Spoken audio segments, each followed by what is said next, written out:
but I appreciate you coming out. And this is to ask a question. This is not for us to lecture to you. We put out some information and hopefully it will stimulate questions. It's all about the pension. I'll get right into it.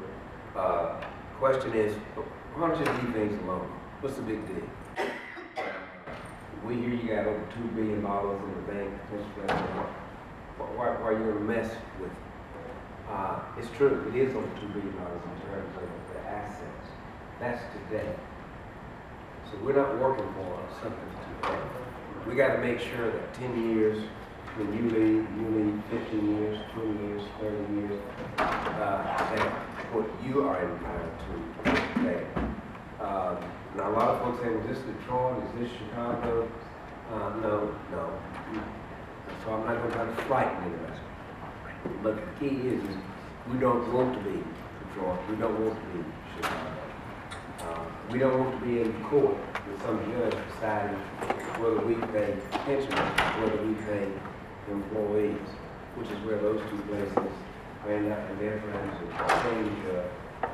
change the law in those two jurisdictions. We are not trying to change the law.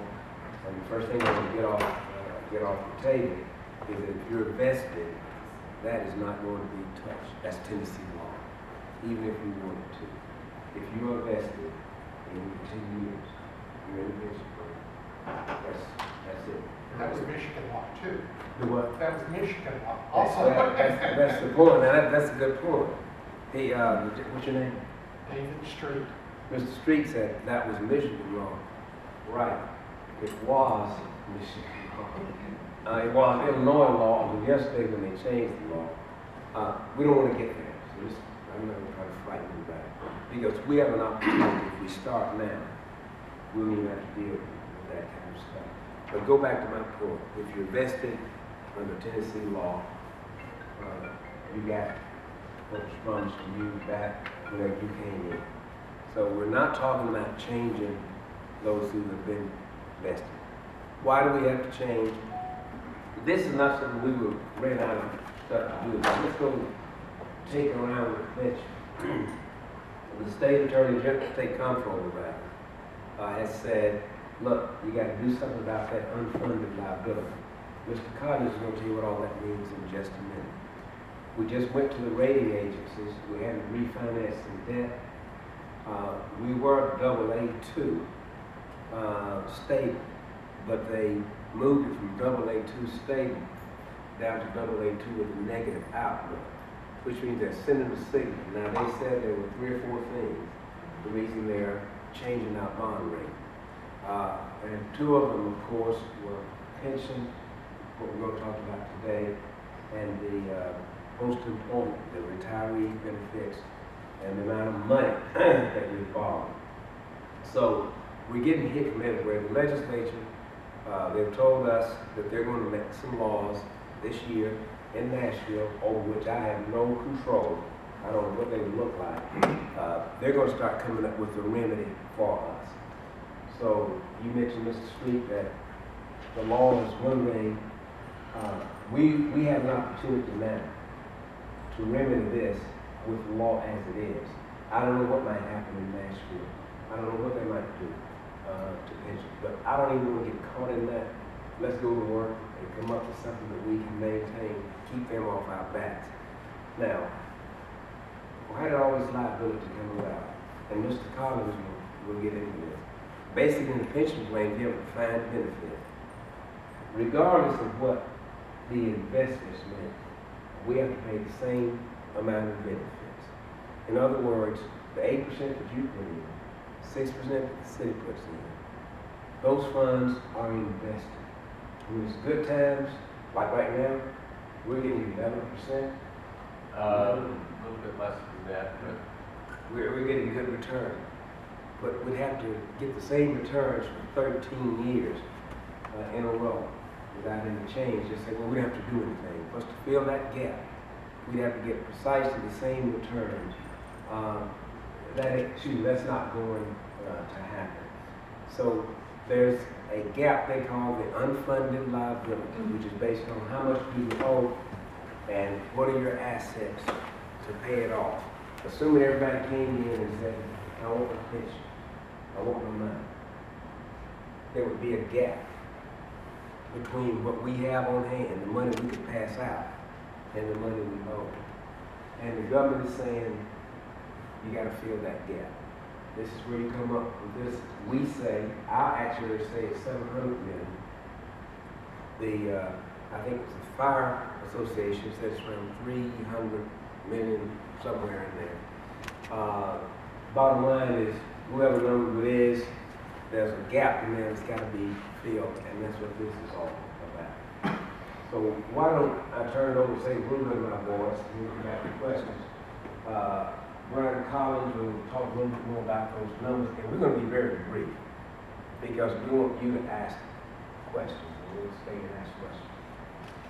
Okay, the unfunded liability, something that the mayor mentioned, is talked about a lot, and it's really a hard thing to get a grip on. One is, I imagine most people don't know what it is, so I have a good example that I'd like to use. And to get you in the spirit of it. So let's say, in the real simple world, I owe Director Mayor $105, and that $105 is going to come due in 1 week. And you're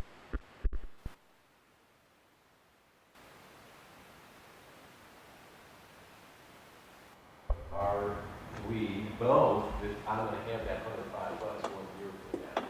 And I said, well, I've got $100 in my hand right today.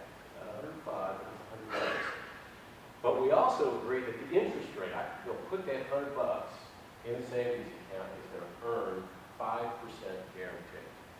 So I put it in the bank. And what am I going to get in 1 year? Out of that bank, it's going to pop $105, right? So in that really, really simple world, when we make that bargain, today, I'm fully funded, right? Got the $100 in the bank. It's going to earn 5%, and when it's due, boom. What's happened in our world is it's more than just one $105 payment. It's thousands and thousands of payments over many months to a lot of people out in the future. But it's the same concept of writ large and complicated. Now, if today I only had, instead of $100 in that circumstance, let's say I only had $70 in the bank today. Brent would be pretty concerned, wouldn't you? Because I got $70, I got 1 year, and I got 5%. I'm not going to make it. So in that situation, I would be $35 unfunded. And so I would have to run out between now and a year from now and find $30+ to fill that gap.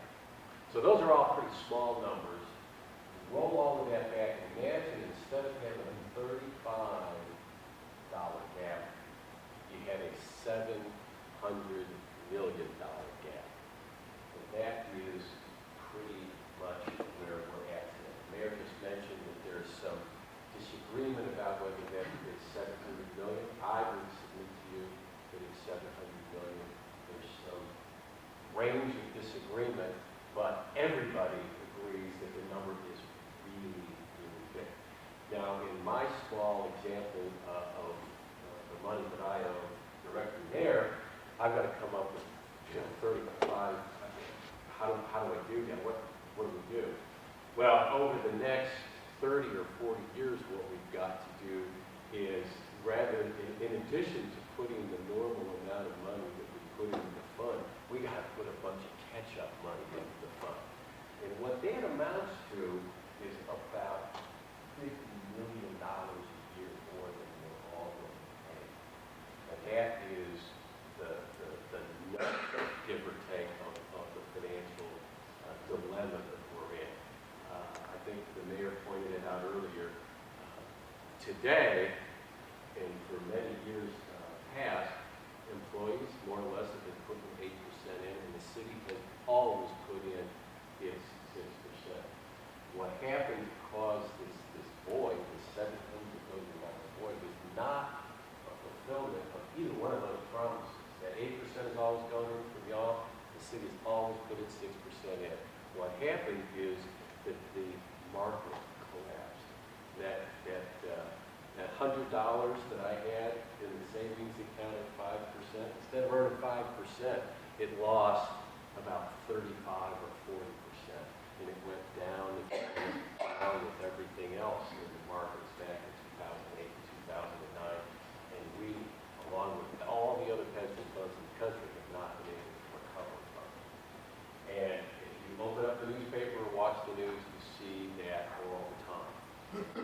So we have some really rough years ahead because, as the mayor said, we are going to make good on all of the commitments that are out there, and it's going to cost us those huge amounts of money every year to catch up. We're going to keep putting in the 6%, and we're going to keep throwing in another $50 million a year on top of it.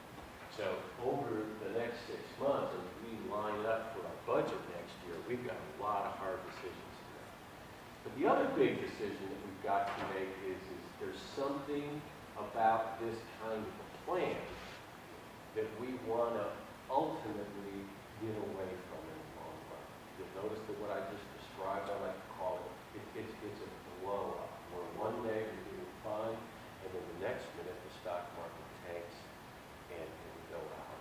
Now, what we're going to be talking about down the road is how we fix that. But that's the nut of what the problem is. That's where we stand today. The question was asked, well, when the city saw that 6% and the 8% was not enough, why didn't you just reach in the treasury over there and put some more in? We didn't have it. One point I want to leave is this is not about trying to find somebody bad somewhere. This is not about saying, well, employees have been getting too much. That pension is too rich. It's not that.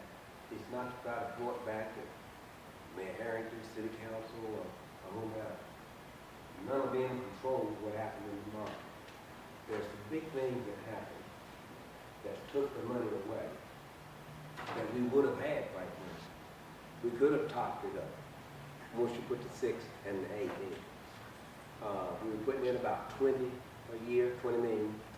Should have been putting in about 90 million a year. So the question is, well, why didn't you put it in there? Well, go back with me, if you would, to about 2008, when the council said we're no longer going to fund city schools. That's fine. But the Tennessee Supreme Court felt otherwise. So the court said, yes, you are.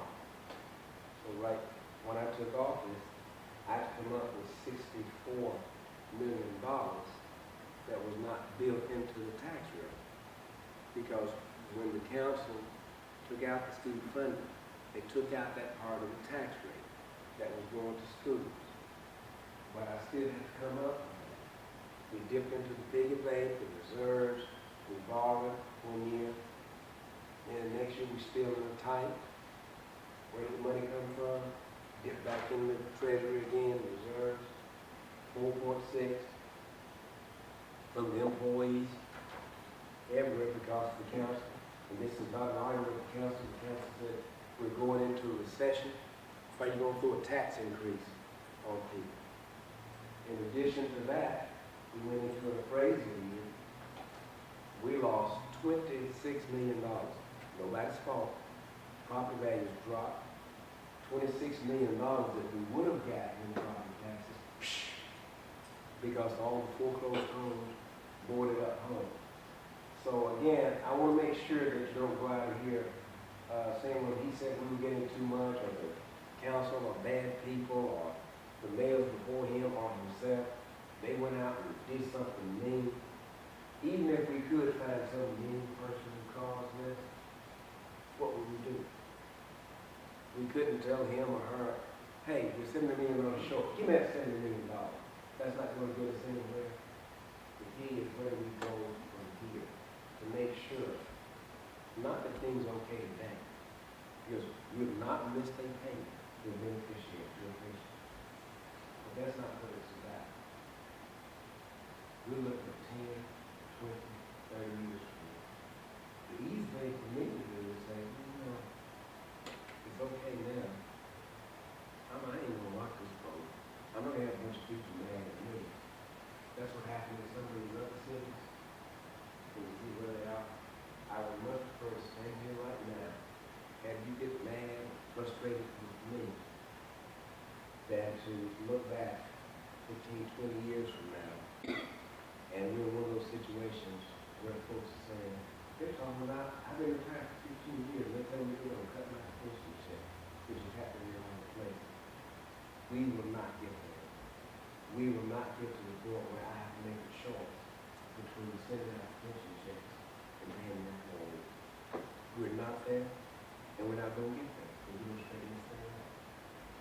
stop right there, answer any questions. When will the changes come out? That's to be determined. We don't even have a recommendation right now. This is why I'm rushing all over the city, talking to employees, so you can start making suggestions. You don't have to be a member of one of the associations to make suggestions. What's the real term? It's the city website, human resource section, and then there's a link on that page to the pension fund. And if you have questions, or why don't you do this, I heard this, did y'all try this, you get it to us. December 17th, I will make a recommendation. This is why I will meet with any employee who wants to meet between now and December 17th.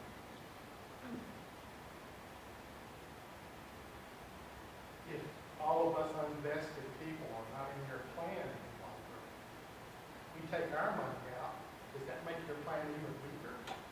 Great, I'm glad. Each place I go, I ask that question. I'm glad, and I should explain that. This is not a situation which the city is trying to get off cheaper, because we're going to have to maintain what we call the legacy plan. You're right. We're not hiring as many people. We're not deciding. I will, Mr. Collins will give you some of the options that are out there. You may find them.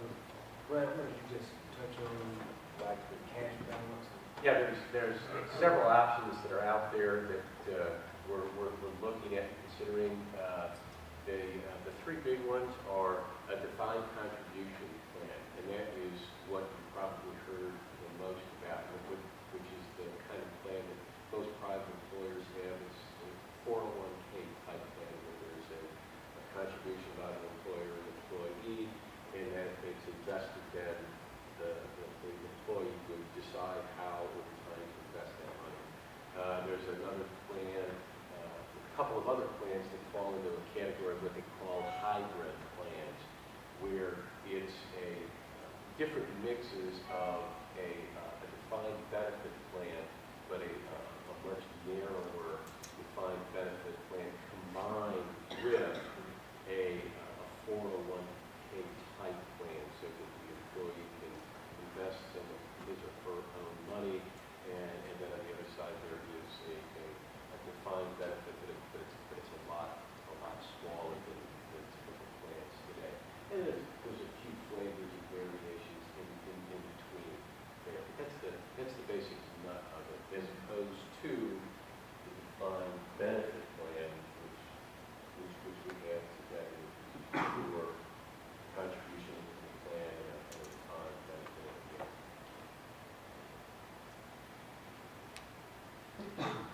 First, I want to thank you for soliciting input from the staff and the employees of the city. I think that really appreciates that. I do notice several people, or a good number of people who are in the library's pension plan, and I just wanted to kind of pitch back to y'all for a response, because I know both of you are aware of the library's pension plan, and a number of employees have come to me and said, well, this discussion doesn't really impact us because we're members of the city's pension plan. And especially with OPEB and all the kind of issues y'all are wrestling with, I just wondered if you could address the library. I cannot, because you got to be forward and income. Did y'all know that we had a different plan for the library employees? I knew the library employees did that, but they got a totally separate plan. I never. The library employees have been around for a while. I know that way back when, I'm not sure when it started, there was a similar defined contribution plan, and again, some years ago, there was a certain time cutoff, and new employees of the library joined the city's pension plan. For those of you who are on sort of this side of the line and work for the library, this conversation is relevant to you directly. If you are a longer-term library employee who is a member of the old plan, that plan is what we call closed. It's still being funded. The people in that plan who are working still pay into it, and there is a similar set of benefits associated with that plan if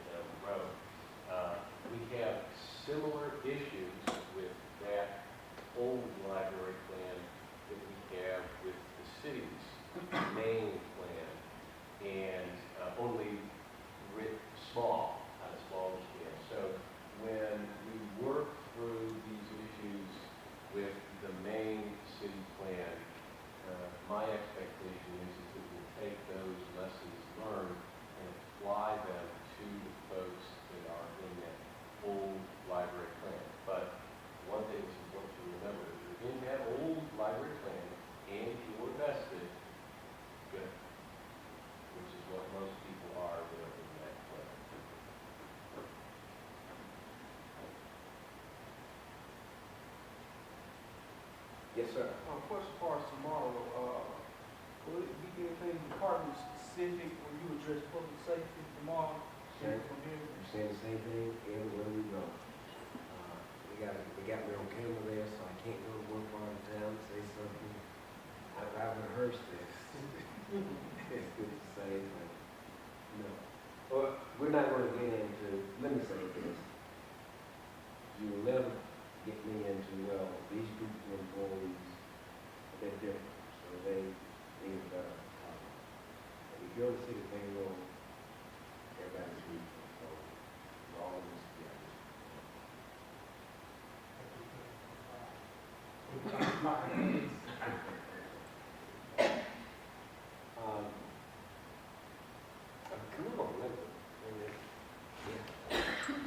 Joe Norman, Vice President, Memphis Firefighter Association. Has there been any thought given to public safety employees or other employees where there's an inherent risk of them losing their lives in the line of duty? I guess maybe I'm putting the cart before the horse, but I'm reading that this administration would like to get away from defined contribution plan. Defined benefit. Or defined benefit, strictly to defined contribution plan. So, using that theory, and I may be wrong, but using that theory, say a police officer has got 5 years on the job, a firefighter's got 5 years on the job, light, gas, and water are separate, and there may be other unforeseen circumstances that could happen with the general employees. But what would the administration foresee in being the benefits to employees that have lost their life in the line of duty Let me, in a defined contribution plan? let me, I know I'm not really answering your question head on, but there's a way to respond to that. No, I told my guy, I want to make this point. I'm a lawyer, you know, if I were representing fire and police, here's what I would do. I'd go in there and say, look, you know that when that officer straps a gun on every day, you go out saying, part of my job is to give up my life. Same thing as fire. So every job, you don't even go into that. There's risk in that.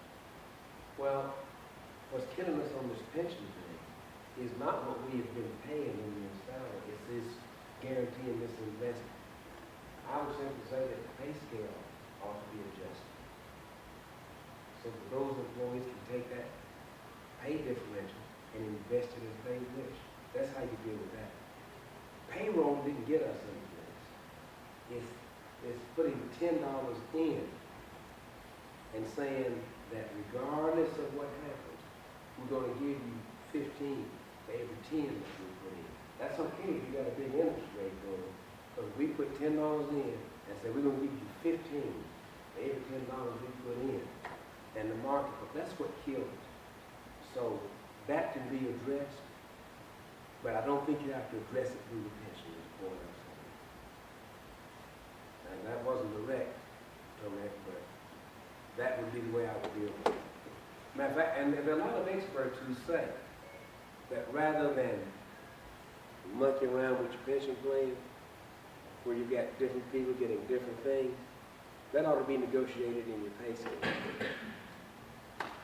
And if for one person, again, don't go out there and say, I say this is what the council's going to do.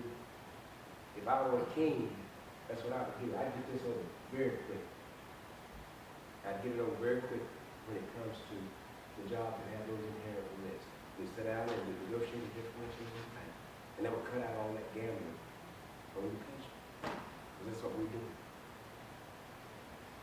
Mayor, do you think if we move away from the defined contribution plan, will, Defined benefit. defined benefit, thank you.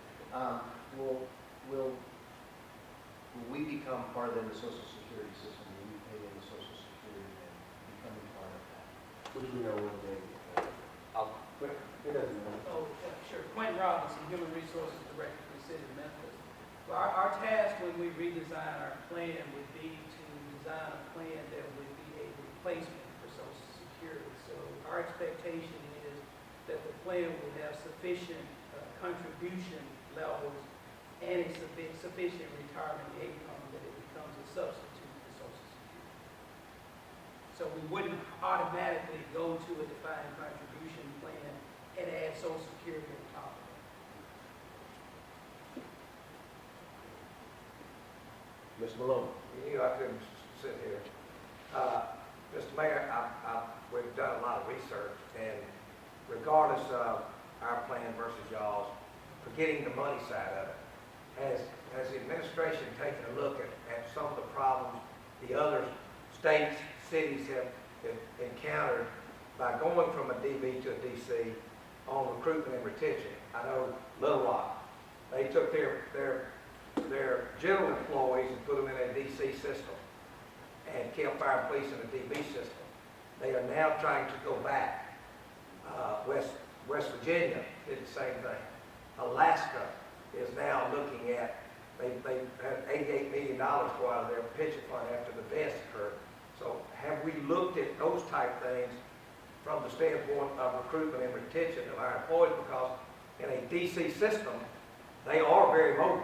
So if they're looking down the road at Nashville, who has $1 billion unfunded liability, they are over $1 billion, but they're still retaining their employees. Have we looked at that as, in my opinion, the employees are the #1 asset of the city? I personally have not looked at it, but before a decision is made, we would look not merely at counting numbers, but what effect it's going to have. Because if you get too much turnover in, well, fire and police in particular, we're losing. We're losing the police department. Oh, yeah. Well, San Diego, I just was on the phone with them this morning, and they're encountering the same thing. They put new employees in a 401k, 457, and now, especially in public safety, and even in some other high-end jobs, they've had people that are actually turning down the offer for employment. A pretty good-sized number. Yeah, and to add to that, I certainly have concerns as HR director about being able to retain good folks that we have, and also being able to recruit talent in the future. So as we redesign our retirement plan, we will be looking to redesign and put a plan in place that will help us retain and will help us attract new talent. But more than that, a plan that once we say this is going to be your benefit, we don't come back to you 20 years or 30 years from now and say, oops, that's what we intended to give you, but due to financial circumstances, we can't give you. So at the end of the day, it has to be able to attract, it has to be able to retain, but it also has to be able to pay what we say it's going to pay. I'm sorry, I must piggyback on that, Director Robinson, because it's only been 2 years ago and we're going through this again. So how do we know, let's say something does pass next year, or, 2 years ago we could go through all this again, because it seems to be happening over and over. Well, what I will tell you about is And I think you were director at the time. I was 2 years ago director. when we I went was through this. director at the time. When the employees volunteered to increase their contributions, when the chief administrative officer of the city was quoted in the paper saying, this increase in contributions will significantly reduce the unfunded liability, here we are 2 years later going through all this again. Well, let me say this, the changes that we saw at that time, in 2012, we were looking to resolve these issues in a big way. But we didn't get as far as we needed to get with the changes that we were seeking in 2012. And that's why we can't afford to go back down that path again and chop at this thing. We've got to chop this thing off. So whatever we do going forward, we have to ensure that it gives us the best chance of making sure that we address this unfunded liability issue, that we are able to deliver on the benefit that we promised. And as I said earlier, that we don't come back 10, 20, 30 years from now and say, oops, we thought it would work, but it didn't. Well, let me ask you, and I was thinking about this last night. Yesterday you discussed if we could get, and when you were directing your comments about the ability to borrow money, or fix streets or do whatever based upon our ability to borrow. And you said that we were looked at in a less optimistic mode. And you said if we could, even if we could get $200 million off the unfunded liability, that we would maybe look at it in a more favorable mode. I've spoke with about 2 or 3 companies this morning, actuarial companies, and everybody says that for us to get the best numbers and actually really find out the nuts and bolts of our plan, that we need to do it and an actuarial experience evaluation. And I think that, which basically generates hard data, if you will, that's irrefutable by either y'all's guys or our guys or whatever. Is the city, and I don't know how long that takes, but I've been told, is to get the best plan out there, because as you well saw, we can do numbers, and we didn't even re-smooth or anything like that, like the task force suggested. Is the administration set on changing this system, even if we can reduce the unfunded liability $300 to $400 million? Oh, no, we come up with a way to get it permanent. Yeah. Not just, well, this will be good for 3 years. But if someone showed us a system where they can say going forward, you'll never end up where you are. What Mr. Long was referring to, and I have a direct answer to your question on, do we have time to do this? We went to New York a couple of weeks ago. We're getting ready to borrow some money. And they said, well, why do you borrow money? Well, we pay you out of the general fund property taxes coming in. They're coming in. $20 million building, do roads, about big equipment purchases. We don't have that kind of money just sitting around down there. So under the law, we have what we call the CIP budget, capital improvement plan budget. And you're talking about big dollars, which we don't keep on hand, we just don't have. So we have to borrow. Well, it's just like a credit check. You get ready to borrow a car, you go in, they send you to General Motors Acceptors or whoever it is, and they look at how many other loans you have outstanding. And if you're overextended, they may charge you real high interest rate, or they may say, look, we're going to reject this loan. Well, that's the same thing that we have to do. Now, one of the things that they're looking at, that years ago they didn't even pay any attention, all this stuff about your unfunded liability, it wasn't on our books. But a few years ago, with all the hanky-panky on Wall Street and the banks going under, they made the private sector put everything on the books. They let us go for a while. But now they're saying, government, you got to put everything on the books. Don't say, well, that's that pension. I'm going to have to pay that for 15 years, so I'm not going to put that on the books. That's what we've been doing. But no, they're saying now, we don't give a hoot if it's 8 years, they put it on your book as if you're going to have to pay it. Now that's bookkeeping, I'm not an accountant, but that's what we're having to do. So now, when we go file a credit check, they look at what do we owe. They don't say, oh, he owes that 20 years. They say he has promised this, and they put it on the books. So when we get our report back Monday from New York, we were AA2 stable. They took us down from AA2, which is still good, by the way. There are cities and towns around here that give an arm and a leg to have our credit rating. But they took us from stable to negative, and then they explained why. And it was pension liability, overhead, and how much money we owed. Now, do we have the time? The legislature was back in January. They've already told us that they're going to come up with a plan on how cities like Memphis have to deal with it. I'm hoping, I don't want some senator or representative from Florida, Tennessee, or Knoxville, Tennessee, writing up what we have to do for our plan down here. That's what happened in Illinois yesterday, John. I'm sure you keep up with everything.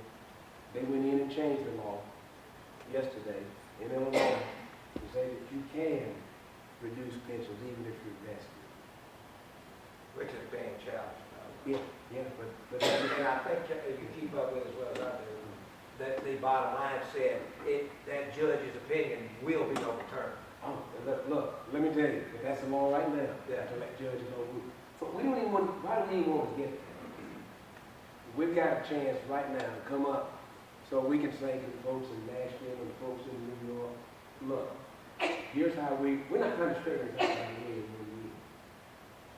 We're not trying to straighten this out in 1 year. Let me make that clear. We're trying to do it over 5 years. That's what the rating agency said. We think, we hope, things crossed, that the folks in Nashville with their guidelines won't come in and say, you got to do it by July 1st and stuff like They're that. not. Look, Because they, as you well know, the law. you been up there recently? Yes, I have. All right. You know I have. Look, I'm gonna let you talk. Because they can't just get Memphis. And Nashville's worse, Knoxville, Chattanooga, they're all worse, so they can't just get Memphis, you know. Let me tell you, whenever anybody tries to compare Nashville and Memphis, Nashville could put 2 cents on their property tax rate to solve every problem they got.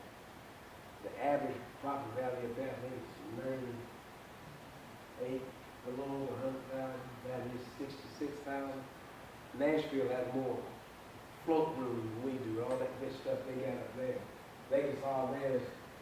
For us to solve ours, we'd have to add 40, About 60. we'd have to add 60 cents to our property tax rate because our values are lower. And excuse my grammar in the library, that ain't gonna happen. Look, these have been good questions, and I said a minute ago, this is not the end of your opportunity to ask questions. Go to the website, send me a note, send me an email, click on Black Column.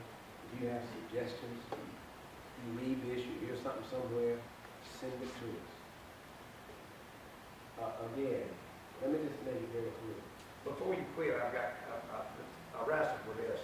I looked at our budgets, and basically, the pension, the city's putting in about 3% of the budget. Of a $600-something million budget, they're putting in about 3%. Where do you see the city going? If, let's hypothetically say you're going to a DC system. Where do you see the city cutting that 3%? Because you could cut the full 3% out, you still got 97% of the budget intact.